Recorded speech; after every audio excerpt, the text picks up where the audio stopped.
आज की कहानी है पिछलपेरी भाग 2। अर्जुन पैलेस को अंदर से आंखें फाड़ फाड़ कर देखने लगा। अर्जुन ने देखा पैलेस के अंदर एक से बढ़कर एक एंटिक वस्तुएं बड़े ही करीने से रखी हुई हैं। वो सब एक बड़े से हॉल के अंदर खड़े हुए थे, जहां एक बहुत बड़ा लकड़ी का आतिशदान बना हुआ था, जिसमें लकड़ियां जल रही थी, जिसकी वजह से उस हॉल में ठंड की शिद्दत बहुत कम हो गई थी। निशांत और अर्जुन को गर्माहट से बहुत अच्छा महसूस हुआ। तभी ड्राइवर ने उन सबसे कहा, आप लोग कुछ खाएंगे? नहीं, हम सिर्फ सोना चाहते हैं। अच्छा, एक बात बताओ, इस पैलेस को जिस अंग्रेज ने बनाया था उसका नाम क्या बताया तुमने? साहब, नाम मायने नहीं रखता है, लेकिन फिर भी जितना मुझे पता है, इस पैलेस को एडवर्ड नाम के किसी सनकी अंग्रेज ने बनवाया था। आइए आप लोग मेरे साथ आइए, मैं आप सबको आपके कमरे दिखा देता हूँ।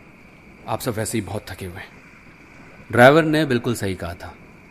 3 घंटे की फ्लाइट और 6 घंटे के सफर ने उन सबको बहुत थका दिया था। उन सबकी आंखों में नींद समाई हुई थी।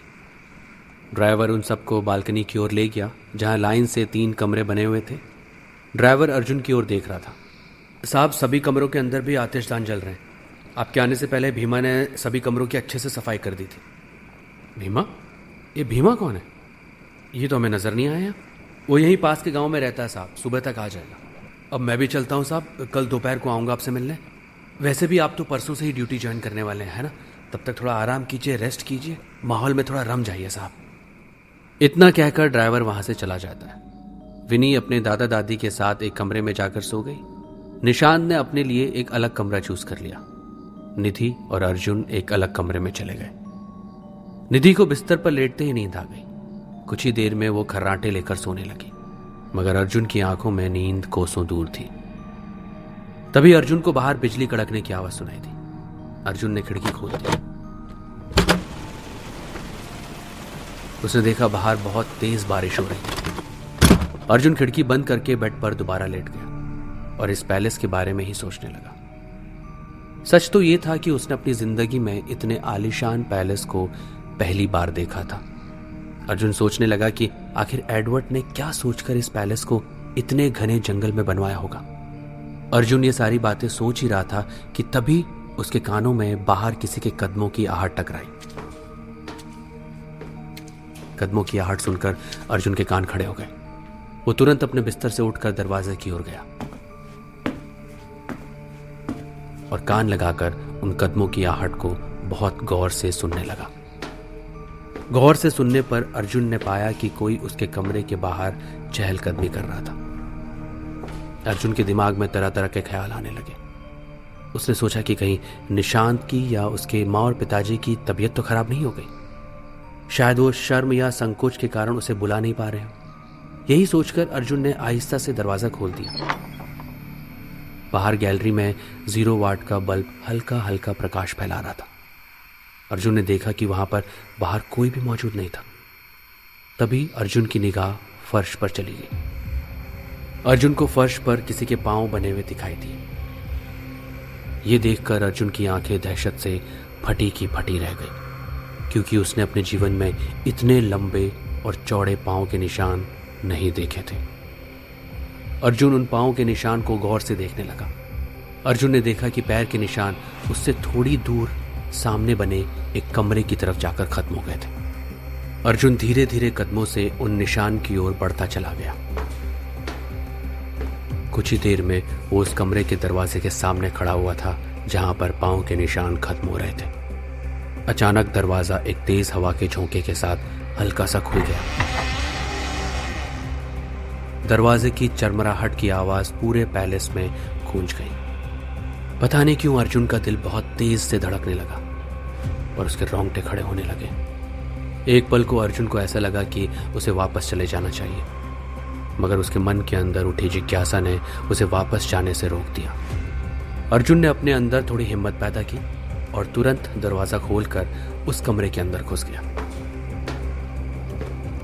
कमरे का नजारा देखकर अर्जुन की हैरत की इंतहा का ठिकाना नहीं रहा। उसने देखा कि वो अंदर से बहुत बड़ा कमरा बना हुआ था। यूं कहा जाए कि वो कमरा किसी महल के कमरे जैसा मालूम पड़ रहा था तो गलत नहीं होगा। उस पूरे कमरे में बेशकीमती कालीन और बहुत महंगे किस्म के पर्दे लटक रहे थे और चारों ओर बहुत महंगे और बेशकीमती कैंडल स्टैंड लगे हुए थे। पूरे कमरे में कैंडल स्टैंड पर कैंडल अभी भी जल रही थी। ये देखकर अर्जुन उस कमरे की सुंदरता को देखकर और मंत्रमुग्ध हो गया। तभी उसकी नजर दीवार पर लगी हुई एक पेंटिंग पर पड़ती है। अर्जुन धीरे धीरे कदमों से उस पेंटिंग के करीब आ गया और पेंटिंग को गौर से देखने लगा। उसने देखा कि पेंटिंग में एक बेहद सुंदर स्त्री की तस्वीर बनी हुई थी। अर्जुन उस तस्वीर को बहुत गौर से देखने लगा। तभी अचानक अर्जुन की नजर पेंटिंग के नीचे की ओर गई, जिस पर एडवर्ड नाम के किसी व्यक्ति ने सिग्नेचर किए हुए थे।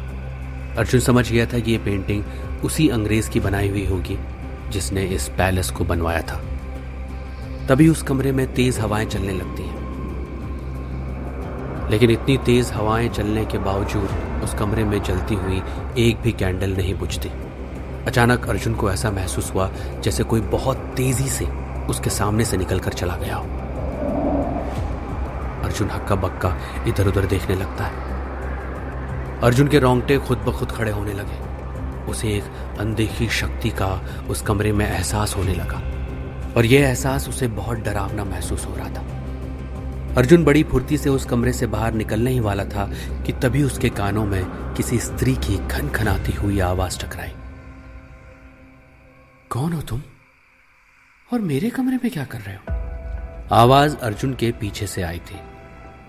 उस आवाज को सुनकर अर्जुन के पैरों तले जमीन खिसक गई, क्योंकि कुछ सेकंड पहले अर्जुन ने चारों ओर उस कमरे का एक एक कोना देखा था, मगर उसे किसी भी इंसान का नामो निशान तक नजर नहीं आया था। अर्जुन ये सब सोच ही रहा था कि तभी उसके कानों में फिर से उसी स्त्री का स्वर टकराया। मैं तुमसे पूछ रही हूं, कौन हो तुम और मेरी इजाजत के बगैर इस कमरे में कैसे आए? अर्जुन ने बड़ी हिम्मत करके पीछे की ओर देखा तो उसके सामने एक बेहद सुंदर स्त्री खड़ी हुई थी। उसने काला लिबास पहना था और वो अर्जुन को देखकर लगातार मुस्कुराए जा रही थी। अर्जुन उस स्त्री की सुंदरता में खो सा गया। उसने अपने जीवन में कभी भी इतनी सुंदर स्त्री नहीं देखी थी। अर्जुन खुद को सम्मोहित सा होता हुआ महसूस करने लगा। अर्जुन ने हकलाती हुई आवाज में उस स्त्री की ओर देखा और कहा,